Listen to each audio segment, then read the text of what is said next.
अल्हम्दुलिल्लाहि रब्बिल आलमीन अस्सलातु वस्सलाम अला रसूलिहिल करीम अम्मा बाद अऊज़ु बिल्लाहि मिनश शैतानिर रजीम बिस्मिल्लाहिर रहमानिर रहीम रब्बि इश्रह ली सदरी व यस्सिर ली अमरी वहलुल उक़दतम मिन लिसानी यफ़क़हू क़ौली सदक़ल्लाहुल अज़ीम। अस्सलामु अलैकुम व रहमतुल्लाहि व बरकातुहू। मेरे मोहतरम भाइयों, बुज़ुर्गों, दोस्तों, गुज़िश्ता कई वीडियोज़ से मैं यही बताने की कोशिश कर रहा हूँ कि हम बिल्कुल कुर्ब क़यामत के दौर में दाखिल हो चुके हैं। हम लोग आखिरी ज़मान में इंटर कर चुके हैं और मैं ही नहीं, जो बड़े बड़े उलमा हैं, मुफक्किरीन हैं, ये सब हमें इत्तला दे रहे हैं। और जैसे कि आप ख़ुद भी देख रहे हैं कि क़यामत की जो निशानियाँ बताई गई हैं वो कितनी तेज़ी से पूरी होती हुई नज़र आ रही हैं। जैसे कि आप सल्लल्लाहु अलैहि वसल्लम ने फरमाया कि आखिरी ज़माने में ये जो जज़ीरतुल अरब है, उस वक्त ये पूरे रेत थे और यहाँ पानी का कोई नामो निशान नहीं था। आप सल्लल्लाहु अलैहि वसल्लम ने फरमाया कि एक ऐसा ज़माना आएगा आखिरी ज़माने में बिल्कुल कि यहाँ सरसब्ज़ा उगेंगी, हरियाली नज़र आएगी, यहाँ पे पानी के चश्मे जारी होंगे और आप वो नज़र उठा के अपनी आँखों से देख सकते हैं। और भी बहुत सारी निशानियाँ बताई आप सल्लल्लाहु अलैहि वसल्लम ने बताई हैं जो बिल्कुल पूरी होती हुई नज़र आ रही है। इसीलिए हम कह रहे हैं कि ये बिल्कुल कुर्ब क़यामत का दौर है जिसमें हम जी रहे हैं। इसमें बहुत सोच समझ कर जीने की ज़रूरत है। आज मैं जिस टॉपिक पे बात करूँगा ये बहुत ही एक अहम टॉपिक है जिसको आज के डेट में हमारे लिए जानना उतना ही ज़रूरी है जितना कि खाना, पानी पीना और सांस लेना ज़रूरी है। इसलिए कि अगर हम इन चीज़ों को नहीं जानेंगे तो हमारा ईमान बचाना हमारे लिए बड़ा मुश्किल हो जाएगा। अल्लाह ताला हम सबको हमारे ईमान की हिफाजत करे, हमारा ख़ात्मा ईमान के ऊपर करे, आमीन। मेरे भाइयों, दोस्तों, दुनिया में बिहाइंड द सीन एक बहुत ही ख़तरनाक प्लानिंग की जा रही है जिसको हम नहीं समझ पा रहे हैं। हम वो देख नहीं रहे हैं या फिर हम देखने की कोशिश नहीं कर रहे हैं, लेकिन जो मुहक्किकीन हैं, मुफक्किरीन हैं, वो देख भी रहे हैं और हमें आगाह भी कर रहे हैं। इसलिए अल्लाह के तौफ़ीक़ से मुझे जितना तौफ़ीक़ हो रहा है मैं आपको भी उससे आगाह कर रहा हूँ। इसलिए जो मेरे नए साथी जो हैं, जो पहली बार मेरी इस वीडियो को देख रहे हैं, उनसे गुजारिश है कि वो मेरी पिछले वीडियोस को भी देखें ताकि बात आपको समझ में आए। दुनिया में एक नया निज़ाम लाने की कोशिश की जा रही है जिसको न्यू वर्ल्ड ऑर्डर का नाम दिया जा रहा है। ग्लोबल रीसेट के नाम पर एक विज़न दुनिया में चलाई जा रही है, दुनिया को एक विज़न दिखाई जा रही है जिसको विज़न 2030 का नाम भी दिया जा रहा है। यानी 2030 तक हम दुनिया को बिल्कुल नया कर देंगे, बिल्कुल नया तरीके से दुनिया आपको दिखाई देगी, हर सिस्टम नया हो जाएगा और लोगों को ये दिखाया जा रहा है कि हम बिल्कुल तरक्की कर जाएंगे, हम तरक्की के उरूज़ पर पहुंच जाएंगे। और ये सारी चीज़ें कहकर दुनिया को एक धोखा दिया जा रहा है ग्लोबल रीसेट के नाम पर, विज़न 2030 के नाम पर और न्यू वर्ल्ड ऑर्डर के नाम पर। ये पूरे ज़ोर शोर से दुनिया की जो खुफिया ताकतें हैं, जो बड़ी बड़ी ताकतें हैं, जो अमीर से अमीर तरीन लोग हैं, इसको इम्प्लीमेंट करने के लिए अपना एड़ी चोटी का ज़ोर लगा चुके हैं और लगा रहे हैं। अब इनके बहुत सारे अपने एजेंडे हैं। इंशाअल्लाह मैं उन सारे एजेंडों को आपके साथ डिस्कस करूंगा। इसीलिए ये वीडियो थोड़ा लंबी हो जाएगी, लेकिन इंशाअल्लाह मैं इसको 2 पार्ट में बयान करूंगा। एक ये इसका फर्स्ट पार्ट है, इंशाअल्लाह बहुत जल्द इसका सेकंड पार्ट भी आपको आ जाएगा। इसलिए मैं गुजारिश करूंगा कि आप दोनों पार्ट को बिल्कुल एहतियात से देखें। सबसे पहले कि आपको बता दें कि ये जो खुफिया ताकतें हैं जो न्यू वर्ल्ड ऑर्डर को इम्प्लीमेंट करना चाहते हैं, असल में ये दज्जाली सिस्टम दुनिया में इम्प्लीमेंट करना चाहते हैं। ये सब दज्जाल के कारिंदे हैं, दज्जाल के एजेंट हैं, और दज्जाल के आने से पहले ये दुनिया में दज्जाली सिस्टम लागू करना चाहते हैं। ये दज्जाल के आने का रास्ता हमवार कर रहे हैं, लेकिन चूँकि हमारी गलती है कि हम इस चीज़ को देख नहीं रहे हैं, तहकीक नहीं कर रहे। हम दुनिया में इतने मदमस्त हो चुके हैं कि हमको ये सारी चीज़ें दिखाई नहीं दे रही है। तमाम मज़ाहिब के जो उलमा हैं, जैसे यहूदी रब्बी हैं, क्रिश्चियन के जो पोप हैं, पादरी हैं, ये सब अपने अवाम को बिल्कुल ख़बरदार कर रहे हैं कि अब हम एंड ऑफ टाइम में बिल्कुल एंट्री कर चुके हैं। यहूदी रब्बी तो बार बार अपने लोगों से ये कह रहे हैं कि तुम तैयार हो जाओ, हमारा मसीहा आने वाला है। वो दज्जाल को अपना मसीहा कहते हैं। हमारा मसीहा आने वाला, भी कुछ दिन पहले ही मैंने देखी थी कि उन्होंने एक फेक मसीहा भी लॉन्च किया है। उसका चेहरा बिल्कुल ढका हुआ था और सारे बड़े बड़े यहूदी रब्बी जो हैं उसके चारों तरफ इर्द गिर्द जमा हुए हैं और सब जश्न मना रहे हैं कि हमारा मसीहा आ गया, हमारा मसीहा आ गया। तो ये बिल्कुल जो यहूदी हैं बिल्कुल इसमें अपना पैसा, सलाहियत, टैलेंट सब इसी में खर्च कर रहे हैं कि जल्दी से जल्दी हमारा मसीहा है, और इसी की तैयारी में वो लग चुके हैं।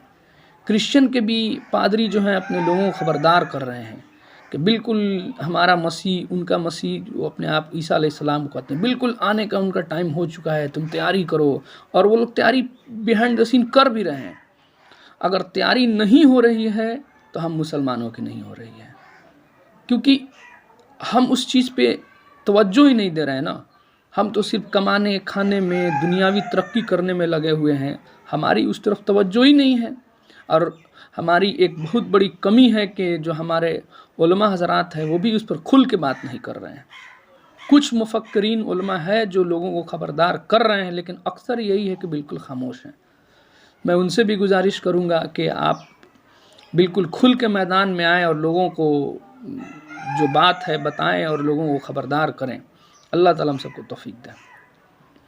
तो ये पूरे ज़ोर शोर से चाह रहे हैं कि दुनिया में दज्जाल के आने से पहले हम उनके सिस्टम को इम्प्लीमेंट कर दें, उसके लिए रास्ता हमवार कर दें, और इसके लिए पूरा एकदम ये लोग लग चुके हैं। उसी दज्जाली सिस्टम का नाम है, आप आम वर्ड में कह सकते हैं, न्यू वर्ल्ड ऑर्डर।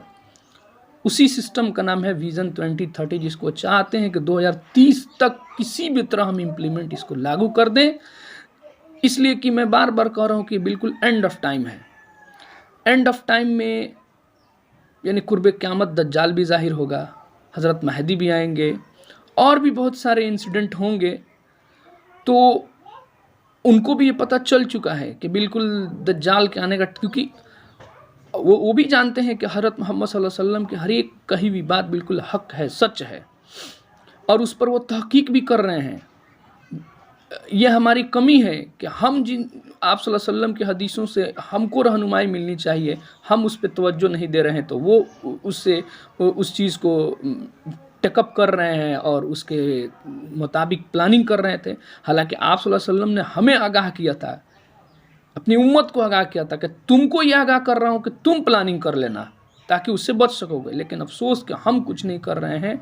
हमारे जो मुकाबले में खड़े होंगे इस जंग के मैदान में, वो आप सल्लल्लाहु अलैहि वसल्लम की बातों पर अमल करके अपनी प्लानिंग कर रहे हैं, लेकिन हम नहीं कर पा रहे। हमारे लिए कितना अफसोस की बात है। तो मेरे मोहतरम भाइयों बुज़ुर्गों, मैं बताना ये चाह रहा हूँ कि ये बिहाइंड द सीन, पीठ पीछे ये सब दज्जाल के एजेंट हैं। ये दज्जाल से मिल रहे हैं और दज्जाल इनको कह रहा है कि ये सारी चीज़ें करो, और उसी के कहना मानकर ये सारी चीज़ें कर रहे हैं। लेकिन हमको होश नहीं है, और ये बिल्कुल हदीसों में क्लियर है कि दज्जाल से मुलाकात हो सकती है। ये इम्पॉसिबिलिटीज़ में से नहीं है, क्योंकि इंशाअल्लाह मैं आपको 2-3 हदीस आपको सुनाऊंगा जिससे बिल्कुल बात क्लियर हो जाएगी। सबसे पहले तो मैं आपको कुछ बात बताऊं जिससे आपको पता चले कि ये बिल्कुल दज्जाली सिस्टम दुनिया में लाना चाह रहे हैं। यूँ कहें कि 50% ला चुके हैं, लेकिन हमको खबर नहीं है, और 50% ये 2030 तक बिल्कुल ला देना चाहते हैं। सबसे पहले मैं आपको बता दूं कि आपने देखा होगा कि जो अमेरिकी डॉलर है, जो करेंसी है डॉलर, उस पर एक ट्रायंगल बना होता है और उसमें एक आँख को दिखाया गया है। क्या आपने कभी सोचा है कि उस ट्रायंगल में एक आँख का मतलब क्या है? और उसके नीचे उसकी तारीख लिखी हुई है 1 मई 1776। और जब अमरीकी कहते हैं कि यह हमारा इंडिपेंडेंस डे है, तो मैं आपको बता दूं कि अमेरिका जो है वो इंडिपेंडेंट हुआ था कॉलोनियल रूल से 24 से 25 अप्रैल 1776 को। लेकिन फिर वो 1 मई 1776 अपने करेंसी पे क्यों लिखता है? और ट्रायंगल में एक आँख का मतलब क्या है? इस पर इसकी हकीकत मैं आपको समझाना चाहता हूँ। सबसे पहले तो मैं आपको बता दूं कि 1 मई 1776 में एक खुफिया निज़ाम बना जिसको ऑर्डर ऑफ इल्यूमिनाटी कहा जाता है, फ्री मैसन्स कहा जाता है। आप देखेंगे कि 1 मई को मजदूर दिवस मनाया जाता है पूरे दुनिया में, तो वही उसका नाम है फ्री मैसन।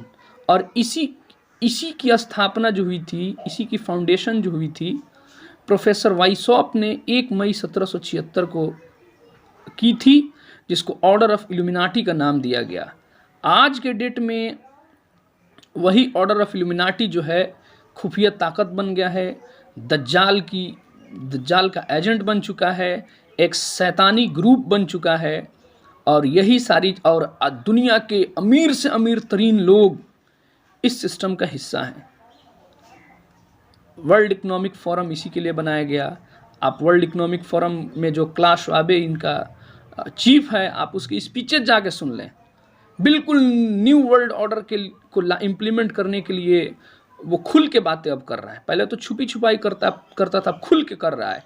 इसके तहत न्यू वर्ल्ड ऑर्डर के तहत होगा क्या, इंशाल्लाह मैं आपको सेकंड पार्ट में बताऊंगा। अभी मैं आपको सिर्फ ये समझाने की कोशिश कर रहा हूँ कि ये सब न्यू वर्ल्ड ऑर्डर एक दज्जाली सिस्टम है। ये दज्जाल के लिए रास्ता हमवार किया जा रहा है। ये सब दज्जाल के एजेंट हैं, ये दज्जाल से राब्ते में हैं, दज्जाल से इनकी कम्युनिकेशन शुरू हो चुकी है, दज्जाल से मिल रहे हैं और दज्जाल इनको कह रहा है कि ऐसे ऐसे करो, तो ये काम वो कर रहे हैं। ये आज इंशाल्लाह मैं आपको समझाने की कोशिश करूँगा हदीस से भी। तो मैं आपको ये कह रहा था कि उसमें जो ये ऑर्डर ऑफ इल्यूमिनाटी जो है 1 मई 1776 को प्रोफेसर वाइसॉप जो जर्मनी का था उसके द्वारा शुरू किया गया। और आज के डेट में दुनिया के बड़े बड़े अमीर तरीन से अमीर तरीन लोग इस सिस्टम का हिस्सा है, इसके मेंबर हैं। और वही उन्हीं को फ्री मैसन्स भी कहा जाता है। और वही चाह रहे हैं कि दुनिया में न्यू वर्ल्ड ऑर्डर इम्प्लीमेंट हो। यही शैतान की पूजा करते हैं और यही दज्जाल के एजेंट है। इसीलिए, और चूंकि अमेरिका भी इनके साथ है, ये पूरा अमेरिका, ब्रिटेन और ये यूरोपियन कंट्रीज़, ये सब दज्जाल के एजेंट हैं। इनके जो प्रेसिडेंट आते हैं, इनके जो प्राइम मिनिस्टर्स होते हैं, ये सब बिहाइंड द सीन दज्जाल के एजेंट है। ये सब ऑर्डर ऑफ इल्यूमिनाटी के मेंबर्स हैं। ये सब इन खुफिया ताकतों के मेंबर्स हैं। ये सब उनसे जाके मिलते हैं। ये सब उनके कहीं ना कहीं उनका लिंक उनसे जुड़ा हुआ है। अब चूंकि मैं बात खुल के कर रहा हूँ, क्योंकि ये बताना ज़रूरी है, कहीं ना कहीं उनसे ये जुड़े हुए हैं और वो उनको बोलता है ऐसे ऐसे करने के लिए, और ये वही सारी चीज़ें करते हैं। इसीलिए अमेरिका के करेंसी पर 1 मई 1776 लिखा गया है। आप तहकीक करेंगे तो एक से एक बहाने मिलेंगे, लेकिन अक्सर मकसद यही है। और समझ लें कि एक ट्रायंगल में एक आँख का मतलब क्या हुआ। उनसे पूछेंगे तो कहेंगे कि एक पिरामिड है, पिरामिड का शेप भी ट्रायंगल वाला होता है। और उसके एक आँख का मतलब एक आँख सबसे ऊपर है, जो अल्लाह की, जो गॉड की आँख है, जो सब कुछ क्या कर रही है, देख रही है। ये उनका अपना स्टेटमेंट होगा। लेकिन आपको मैं बता दूं कि असल में वो ट्रायंगल में आँख का मतलब क्या हुआ। वो एक दज्जाली आँख है। चूँकि ये चाह ही रहे दज्जाली सिस्टम लागू करने के लिए, इसीलिए वो एक आँख दज्जाली आँख है। क्योंकि आप हदीसों में है, मैं आपको अबू दाऊद शरीफ का हदीस का रेफरेंस दे देता हूँ, 4320 4320 नंबर हदीस है, जिसमें हज़रत उबादा बिन सामित रज़ी अल्लाह तआला अन्हु फरमाते हैं कि अल्लाह के रसूल हज़रत मोहम्मद सल्लल्लाहु अलैहि वसल्लम ने फरमाया कि मैं तुम्हें दज्जाल के बारे में इतनी बातें बता चुका हूँ जिनको याद रखना तुम्हारे लिए शायद मुश्किल हो सकता है, इसलिए याद रखना कि दज्जाल जो है दरमियाने कद का होगा, यानी ना ज़्यादा लंबा होगा ना ज़्यादा छोटा होगा, दरमियाने कद का होगा। जब वो चलेगा तो उसके पाँव के बीच में दरमियान होगा, फासला होगा, गैप होगी, और उसके बाल घुंघरियाले होंगे और उसकी एक आँख मिटी हुई होगी, यानी वो काना होगा। फिर आप सल्लल्लाहु अलैहि वसल्लम ने फरमाया ना वो उभरी हुई होगी ना अंदर घुसी हुई होगी, बल्कि साफ मिट्टी हुई होगी, काना होगा। और फिर आप सल्लल्लाहु अलैहि वसल्लम ने फरमाया अगर इस पर भी तुमको इश्तबा हो जाए तो याद रखना कि तुम्हारा रब काना नहीं है। यानी इसमें क्लियर कई और भी, मैंने तो सिर्फ अबू दाऊद शरीफ का हवाला दिया, हर अहले सुन्नत की मेन स्ट्रीम की किताबों में एकदम साफ लिखा गया है कि दज्जाल काना होगा, एक आँख दज्जाल की होगी और एक आँख उसकी मिटी हुई होगी। तो वही एक आँख वो ट्रायंगल के अंदर दिखाना चाह रहे हैं कि ये दज्जाली सिस्टम है, ये दज्जाल वाली आँख है। और मैंने आपको हदीसों से बताया दज्जाल की एक आँख होगी और उनके ट्रायंगल में, करेंसी के ट्रायंगल में एक आँख वही दिखा रहा है कि दज्जाल सिस्टम हम लोग इम्प्लीमेंट करना चाहते हैं और ये इसलिए हम एक आँख है। तो मेरे भाइयों बुजुर्गों दोस्तों, ये दुनिया जिस तरफ जा रही है हमें सोचने की ज़रूरत है, समझने की ज़रूरत है। ये इंसान को न्यू वर्ल्ड ऑर्डर के नाम पर ये बिल्कुल अपना गुलाम बनाना चाहते हैं। अगर हम अभी से अपने आप को प्लानिंग न करेंगे, तैयारी नहीं करेंगे तो हमारे लिए बड़ा मुश्किल हो सकता है। इसीलिए मैं आपको अल्लाह के मदद से, तौफीक से आपको आगाह कर रहा हूँ। आप भी अपना तहकीक जारी रखें और आगे तक बात शेयर करें। फिर आपको मैं बताऊं कि दज्जाल से ये इनके कम्युनिकेशन शुरू हो चुके हैं। ये दज्जाल के एजेंट दज्जाल से मिल रहे हैं, उनसे बातें कर रहे हैं, उनके राबते में हैं। और ये इम्पॉसिबल नहीं है, पॉसिबिलिटीज़ में। आप कहेंगे कि दज्जाल से कैसे कम्युनिकेट कर ले रहे हैं, तो बिल्कुल ये हदीसों में आया ही इसलिए है कि ताकि हम भी खबरदार रहें। लिहाजा अबू दाऊद शरीफ का ये हदीस है 4326 नंबर, 4326 नंबर, जिसमें हज़रत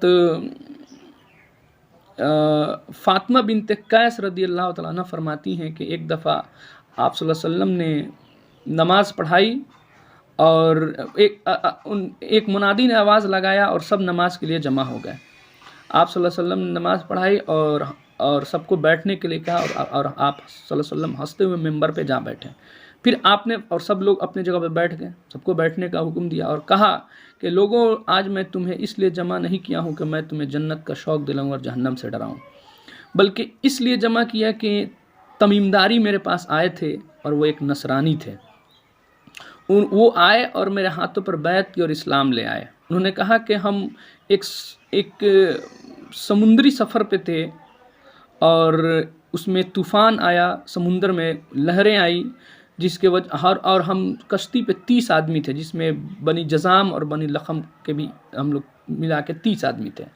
और हम सब एक जजीरे में, हम लोग समुद्र में कश्ती में सफ़र कर रहे थे। समुद्र में लहरें उठी, जिसकी वजह से हमने रास्ता भटक गया और हमें 1 महीने इधर उधर हमारी कश्ती हिचकोले खाती रहीं। आखिरकार हम एक जजीरे पर आके रुके। तो वहाँ हमने देखा कि एक औरत है जो अपने बाल को खींच रही है, उसके दुम भी है और उसके बाल सर से लेकर पैरों तक है, जिसके वजह से उसको पता नहीं चलता, ना आगे वाला हिस्सा समझ में आता है ना पीछे वाला। तो हम पूछते हैं कि कमबख्त तो क्या चीज़ है। उसने कहा मैं जस्सासा हूँ। जस्सासा कहते हैं जासूसी करने वाले को। तो उसने पूछा कि तुम कौन लोग हो। हम लोग कहें कि हम अरब से आए हुए हैं। तो उन्होंने कहा कि अंदर जाओ, एक शख्स तुम्हारा इंतज़ार कर रहा है। तो ये तमीमदारी कहते हैं कि हम लोग डरते डरते अंदर गए तो एक महल था, जिसमें एक बड़ा कवि हैकल, इंसान जैसा कोई चीज़ थी। वो कहते हैं कि इससे पहले हमने ऐसा इंसान कभी नहीं देखा, जिसकी दोनों हाथ गर्दन से लेकर और पैर तक पूरे बेड़ियों और जंजीरों में जकड़ा हुआ है। और एक दूसरे हदीस में है कि उसकी रस्सी जो है गर्दन में जो बंधी हुई है वो आसमानों तक है, और वो जब उछलता है तो ऐसे लगता है कि वह बाहर आ जाएगा। तो वो जब उनसे ये मिलते हैं तो ये लोग पूछते हैं कि वो शख्स पूछता है जो कवि है कल है कि तुम कौन हो और कहाँ से आए हो। ये लोग कहते हैं हम लोग अरब से आए हुए हैं। तो उन्होंने कहा, फिर वो शख्स बोलता है कि क्या उम्मियों के नबी आ चुके हैं। तो ये लोग कहते हैं कि हाँ उम्मियों के नबी ज़ाहिर हो चुके हैं। तो फिर वो पूछता है कि क्या लोगों ने उनकी इताअत की या नफरमानी की? तो उन्होंने कहा नहीं, लोगों ने उनकी इताअत की। तो ये कहता है शख्स के उसके लिए का बहुत अच्छा है जिसने इताअत की। फिर कहा कि बेसान की खजूरों का क्या है, क्या वो फल देता है? इन लोगों का है कि बेशक फल देता है। वो बोला अनकरीब देना बंद कर देगा। फिर बोला कि ज़ुगर के चश्मे में पानी है? उन्होंने कहा कि हाँ पानी बराबर है उसमें। कहा कि अनकरीब वो सूख जाएगा। फिर बहर तिब्रिया के बारे में पूछा।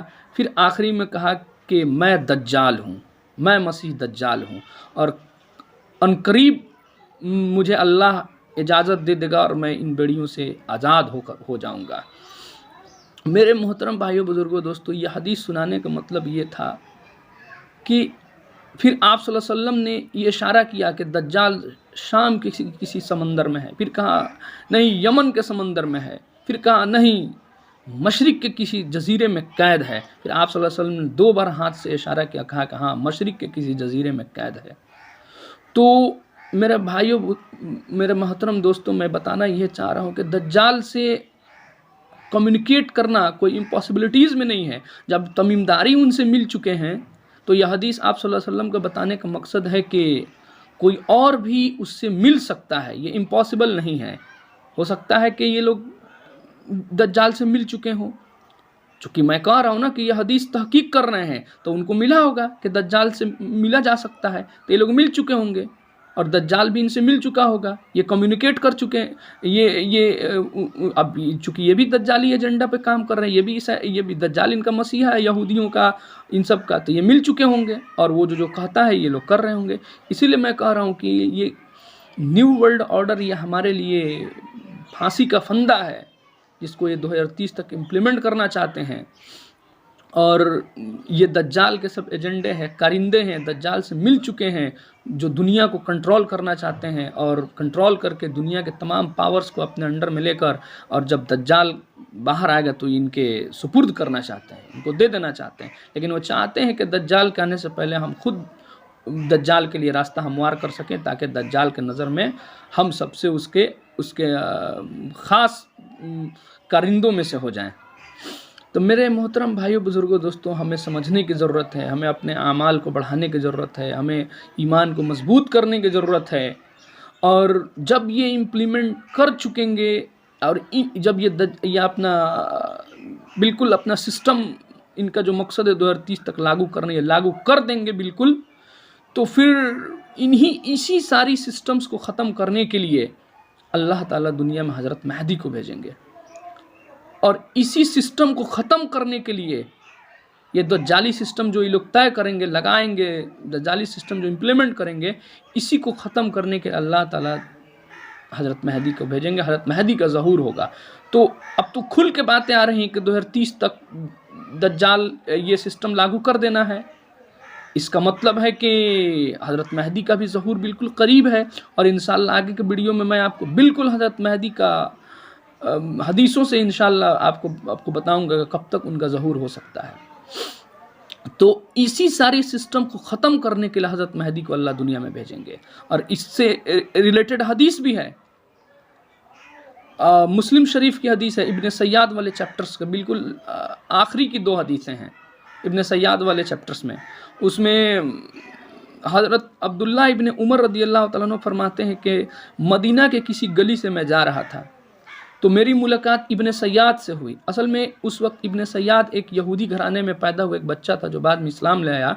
इसके बारे में अक्सर सहाबा का कंसेप्ट था कि यही वो बच्चा दज्जाल है। इसके बारे में इंशाअल्लाह कभी मैं डिटेल्स में इब्न सय्याद पर वीडियो बनाऊंगा। फिलहाल आप समझे कि इन अक्सर सहाबा का कंसेप्ट था। हज़रत उमर रदियल्लाहु तआला अन्हु का तो साफ कंसेप्ट था कि यही लड़का दज्जाल है। और भी बहुत सारे सहाबा का था। इसको पता करने के लिए आप सल्लल्लाहु अलैहि वसल्लम ने जासूसी भी की थी कि ये दज्जाल है या नहीं, वो अलग एक टॉपिक है। तो ये हज़रत अब्दुल्ला इब्न उमर रज़ियल्लाहु अन्हु फरमाते हैं कि इस गली से मैं जब जा रहा था तो मदीना के एक गली में मुझे इब्न सय्याद से मुलाकात हो गई। तो मैंने इब्न सय्याद से एक बात बोला जिसकी वजह से वो बिल्कुल गुस्से में आ गया और वो इतना फूल गया कि पूरा रास्ता ब्लॉक हो गया। उसके बाद से मैं वहाँ से डर के भाग गया। तो वहाँ से सीधा मैं हज़रत उम्मुल मोमिनीन हज़रत हफ्सा रदी अल्लाह तआला अन्हा के पास गया, चूँकि दोनों भाई बहन थे। तो हज़रत हफ्सा रदी अल्लाह तआला अन्हु के जब अब्दुल्ला इब्न उमर हज़रत हफ्सा के पास गए तो उन्होंने क्या कहा? उन्होंने यही कहा कि क्या तू नहीं जानता कि दज्जाल जो है वो किसी बात पर या किसी पर गुस्सा होकर बाहर आ जाएगा। तो मैं ये कहना चाह रहा हूँ कि आखिर दज्जाल किसी न किसी बात पे गुस्सा होकर आ जाएगा बाहर, तो उसको कैसे पता चल रहा होगा? कौन सी बात पे गुस्सा होकर पता चल जाएगा? इसका मतलब दुनिया में जो चीज़ें हो रही है उसको पता, कोई खबर दे रहा होगा तब तो उस बात पर गुस्सा होकर बाहर आ जाएगा। ये कौन खबर देगा? यही एजेंट खबर देंगे ना इनके, यही लोग इनको खबर देंगे ना कि ये दुनिया में हो रही है। हम लोग इतना मेहनत करके जो निज़ाम दुनिया में लागू किए हैं उसको एक शख्स आया है, यानी वो हज़रत मेहदी होंगे जो हमारे निज़ाम को ख़त्म कर रहा है, इसी बात पर गुस्सा होकर बाहर आ जाएगा। यानी दज्जाल को दुनिया में क्या हो रहा है उसका हर एक एक पल की खबर मिल रही है और उस वक्त भी मिल रही होगी, तभी तो उस बात पे किसी बात पे गुस्सा होकर बाहर आ जाएगा। तो इंशाअल्लाह मुझको उम्मीद है कि आपको बात समझ में आ गई होगी। इंशाअल्लाह आगे के वीडियोज़ में और भी बातें डिटेल से आएंगी। आप हमारे साथ जुड़े रहें। अस्सलाम वालेकुम रहमतुल्लाहि व बरकातुहू।